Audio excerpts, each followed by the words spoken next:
So I recently learned about a new way that you can kind of deploy your applications if you're big into using Docker, and it is called using Docker Stack. So if you have a VPS, you can set up Docker Swarm on it, and then you can use Docker Stack in context to basically deploy your application to a remote VPS.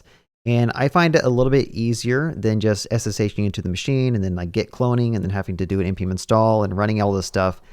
Basically from your laptop, you can just deploy your working application to your VPS with very little issues.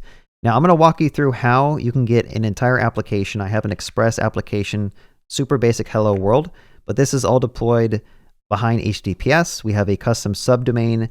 I'll show you how to get that set up with, for example, I'm using Cloudflare for my DNS provider. And then we are all going to get this deployed to a VPS provided by Hostinger, which by the way is the sponsor of this video. They have a really great New Year sales going on, which I'll give you a coupon that you can use to actually get even more of a discount.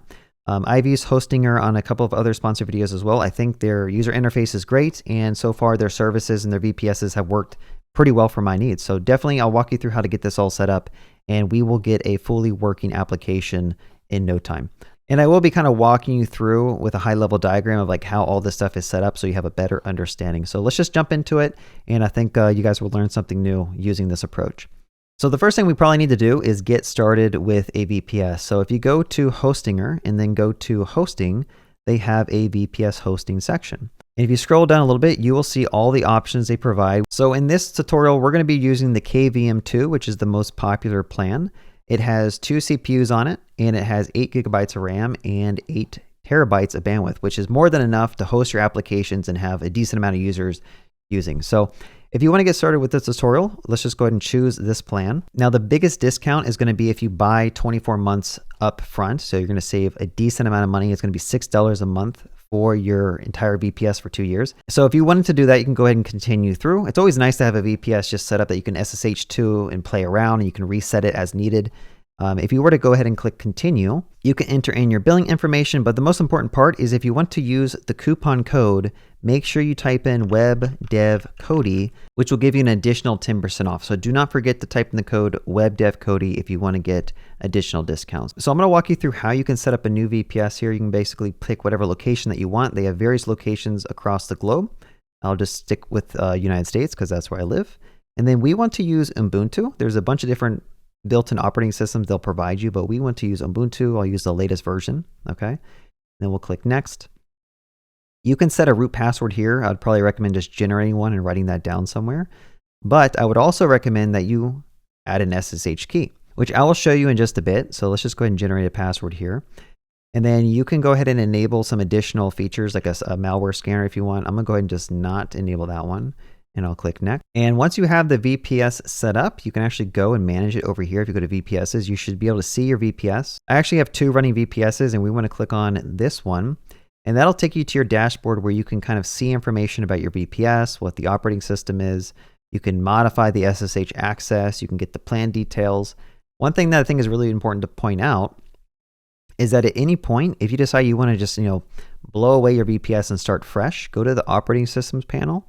And you can reinstall a different operating system by clicking a button. It takes like 1 minute, and you can have a fresh installation of Ubuntu. So if you just want to like learn and experiment and tinker with the machine and then clear it and start from scratch, this is a really nice feature that you can use. Now that we have a VPS we can use, I think it's time to go and start writing some code, and we will have that all stored in GitHub by the end of this tutorial that you can use and follow along with if you want. So the first thing we need to do is we need to set up some type of example project. I'm going to make this as simple as possible. We're not going to use Next.js or Remix or anything. We just want to create a very basic REST API with like a single page. So over here inside this Docker Stack example project, I'm going to do an npm init, and then we're going to go ahead and just install Express. Okay, we're just going to do the traditional Express REST API. And then I'm going to make a source folder here, and I'll just go ahead and say server.js for right now. So let's make a server. I'm going to go ahead and just say const express, and then we're going to go ahead and just set up an application like this. And then we probably want a script that we can use to run this. I'm going to go ahead and just say start, and then I'm going to say node source server.js. So let's test this out. I'm going to say npm start, and that should run our example server. Let's go and open this up, localhost 3000, and we have hello world. So this is what we want to get deployed out to our VPS, right? Super simple Node.js application using Express.js. and that should kind of all make sense to you. Now, the first step of getting this deployed out is we're going to have to create a Docker file. I do recommend learning Docker. It's a very, very powerful way to containerize your services and get them deployed out. So let's make a Docker file. Now for right now, I'm just going to use AI. I'm going to say set up a basic Docker file that runs my server.js using Node. Okay, we're going to switch this to Node 22. But so in case you don't know how Docker works, I do want to kind of walk you through how a Docker file is kind of set up. It's not too difficult, but if you're a beginner, it could be kind of overwhelming. So the first thing is we define what our base image is going to use. And then we kind of build upon that base image with various commands that we write. So if you go over to Docker Hub, which is like the default location that Docker is going to pull images from, if you go up here and type node, they have a bunch of existing repositories that you can use if you want to spin up a container that has node and npm already installed on it. So there's a bunch of tags here. They have different versions. You can do 22 Alpine if you want a smaller image. We're just going to start with 22. This is like a pretty good standard that has like everything you might need to spin up a container. And so that's why we're starting with node:22. This is the tag, and this is the actual like name of the repository you're trying to grab from. Now, additionally, just in case you're not really familiar with Docker, I want to just go ahead and draw a little diagram. So this is my laptop, and we are defining a file over here that's going to tell Docker Desktop how to basically build up an image. So this is what we're kind of working on right now. This is the Docker file. And we are outlining some stuff. So when I run my Docker commands on my laptop, basically it's going to read through this Docker file. It's going to grab that image and it's going to start building up an image itself using the Docker daemon. And then we have a bunch of steps that we're going to kind of list through. So it builds up the container. And then later we're going to push that container back to my own private Docker Hub repository so that when we deploy this to the VPS, our VPS can actually pull from this. So this will be our VPS, and then our service will be running on that machine. Okay, and some nomenclature with Docker, there's your image, and then if it's running, it's called a container. All right, so that's what we're doing right now. If we go back and look at this, basically we're going to do this next line, which tells the Docker daemon that, hey, when you build up this image, make sure all these commands are ran inside of this directory inside of that image we just talked about. Okay, so this is the image that we're building up when that command gets ran. And we're kind of saying, hey, everything that we do needs to be in /app. And then we copy this package JSON and we put it inside of that image. So again, like we're going to go ahead and just put like a package JSON here, /app, package JSON. Okay. And then we run npm install, which again, this is going to run inside of the image, which is going to set up the node modules. So we'll have app/node modules. That's going to install a bunch of dependencies that we can use inside the container. And then we basically copy all the files that are in this directory and we put them inside of this container as well. So then we'll get over app source and whatever, like the license or the README. And also typically what you do is you do a .docker ignore, and you want to put node modules here so that it doesn't copy over a bunch of things that are on your machine into the image and make it like really, really large. And then finally we say, hey, what port is our service going to run on when we run this image? And then this is the command we're going to run inside of that image when someone tries to do a Docker run command. So a lot of information, but I am going to walk you through how we can kind of verify this. So we know the service works, and I'm going to assume you have Docker installed already on your machine. If you don't, you can go and install Docker Desktop. I think there's another one called like Podman. There's a lot of solutions out there you can use to build and run Docker containers. So the first step is we're going to say Docker build, and then we can give it a tag. So I can say -t. And I'm going to put my username on Docker Hub, which in my case, I think it's WebDevCody. But if you were to go set up an account on Docker Hub, you can actually create your own repositories and you can actually make it your name / whatever project that you want. So in our case, I'm going to say WebDevCody / and I'll just say like express. And then I'm going to say dot, okay, because I want this current folder to be the context of what it's going to copy. So it's very important to put a dot here. Let's just run this and you will see that it's going to basically pull that image from Docker Hub. So right now it's actually pulling that node image like we showed over here. It's pulling this image down from Docker Hub onto my laptop. And then the Docker Desktop is going to run through my Docker file and start building up the application. So you see all these different steps. It's basically running through these same steps we have outlined here. It's going to copy the package JSON and then it runs npm install. And then at some point, we got a little bit of warning here, but I think that's fine. It's going to copy the files. It's going to expose the port. And now we have a built image. So now you can say Docker image ls, and that's going to print out all the images you currently have built up. Now I have a decent amount on my machine, but the one we're interested in is this WebDev Cody Express. Okay, so we've tagged it with the latest. Again, when you're building up images, you can actually give it tags if you want to. Latest is like the default. But if I was building this image, if we go back to build here, you could actually put a tag here. I could say like version 2 or something. We will rebuild that. And then we'll again just do a list here. And now you'll see that we have a WebDev Cody /express latest, and then we also have a v2. So again, if you want to version your images, that's very good in production because you want to deploy different versions and promote them and then roll them back if something goes wrong. But for right now, we're going to be using latest in this tutorial. So now that we built up the image, we can actually run that image by saying docker run, and then I'm going to map a port of 3000 on my laptop, and we want to map that into 3000 on the actual container itself. And I'll explain the ports in just a second because it's kind of important to understand. But I'm going to say webdev Cody /express, and that should host the container on my machine, and then I should be able to access it over here. Okay, so again, this is a container that's running our Node.js application, and the idea is that we containerize our application so that we can run it on our VPS very easily without having to go and like, do a git clone on the VPS and then do a npm install and all this other manual setup. Okay, so let's just go ahead and kill this. We verify that we can run our image successfully. It's always good to do that so you don't like waste time debugging. So let's do a docker kill on that, and so it's going to get rid of it on our machine. Now I do want to point out the ports and how this works. The one on the left, if I were to change this to like 4000, that would mean that in my browser, I would go to 4000 to access this application, but the container itself would still run on 3000. So this is useful if you have like multiple containers running on a VPS.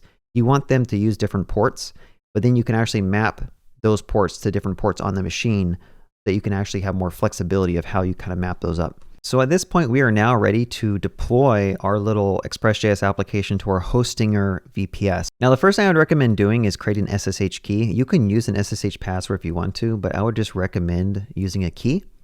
And so the question is, how do you make an SSH key? Well, if you actually just click on this, they will walk you through it. You can basically run this command on your machine.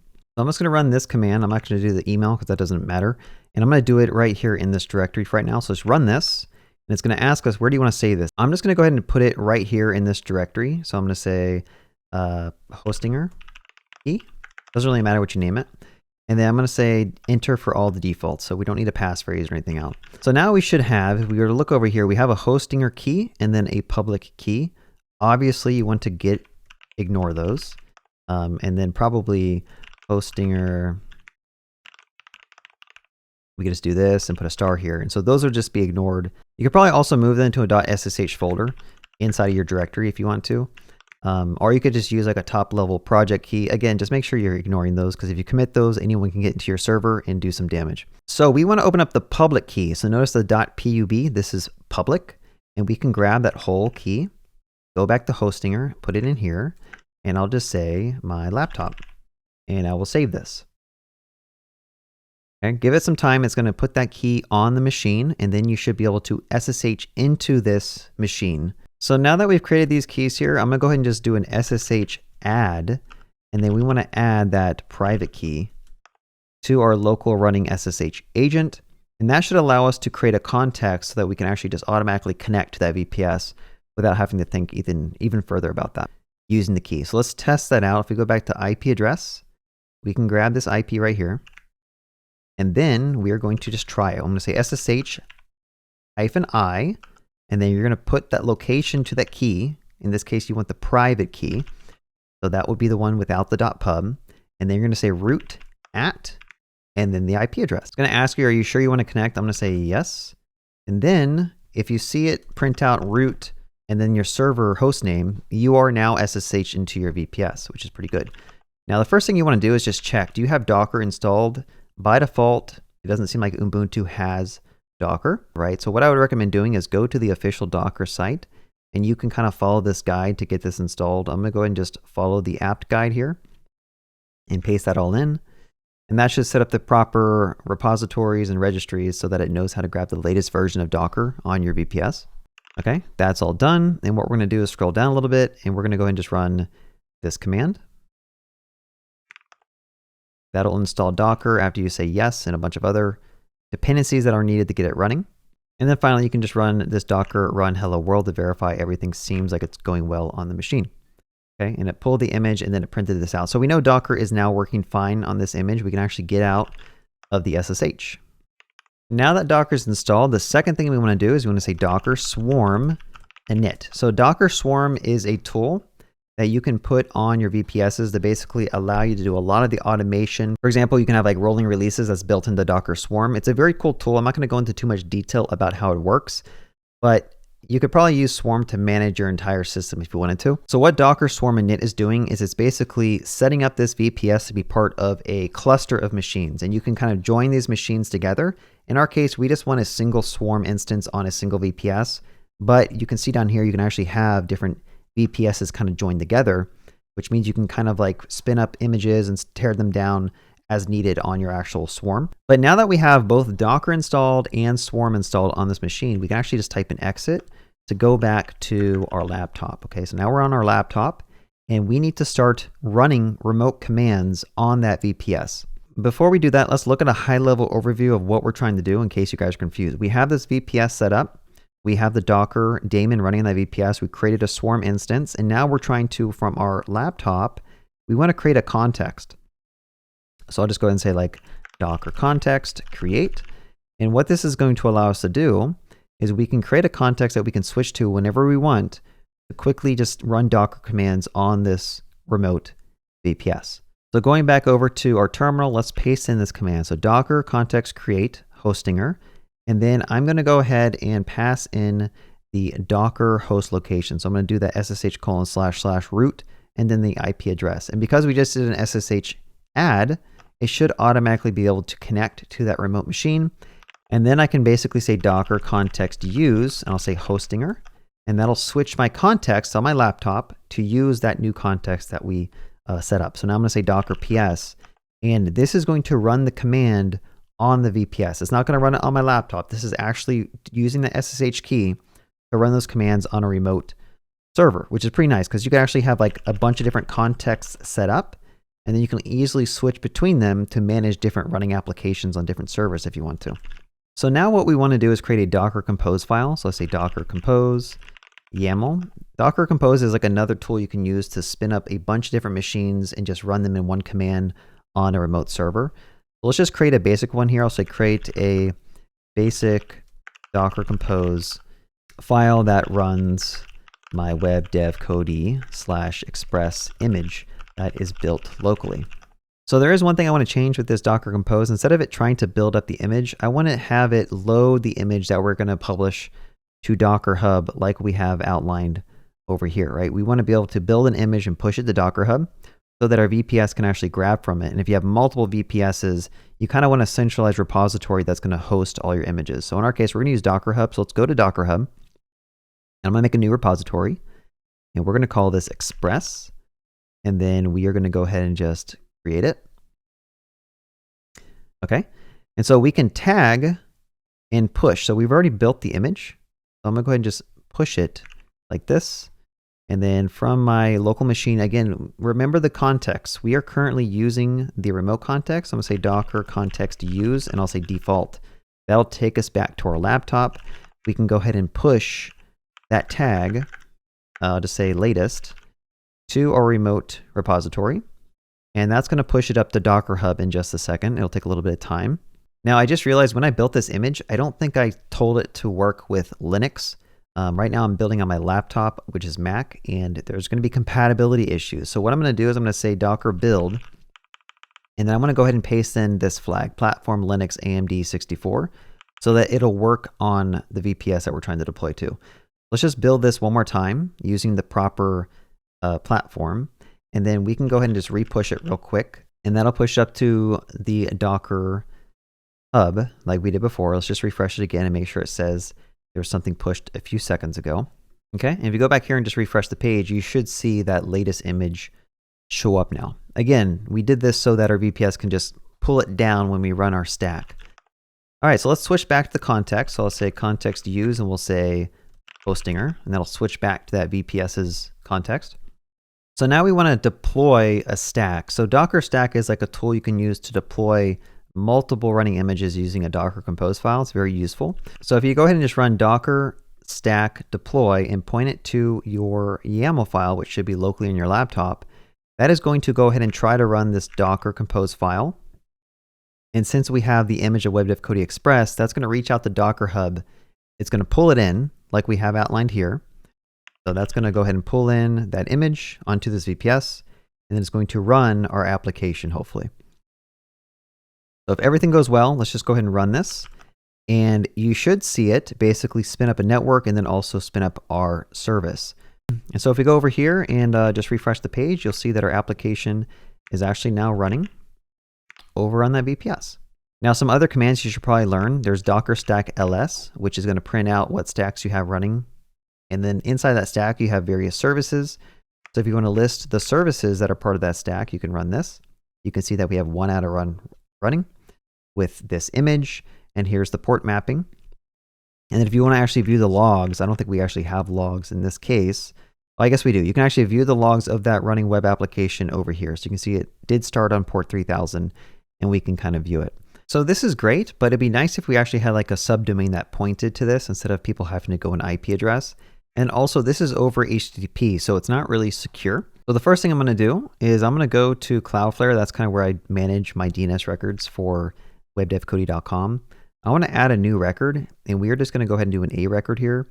And we're going to say express, and that is going to type in, we're going to type in the IP address here. And for right now, we don't really need the proxy yet. Let's just go ahead and save that.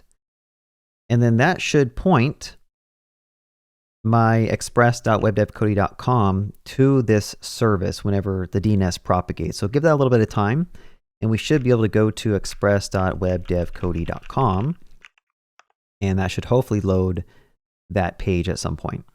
And don't forget the 3000 at the end. Okay, so again, we have a subdomain set up now. It's still not secure, so we're going to have to go and change up the code a little bit so that we can have a proper HTTP setup. Now, the easiest way I would recommend doing this is to set up something called Caddy.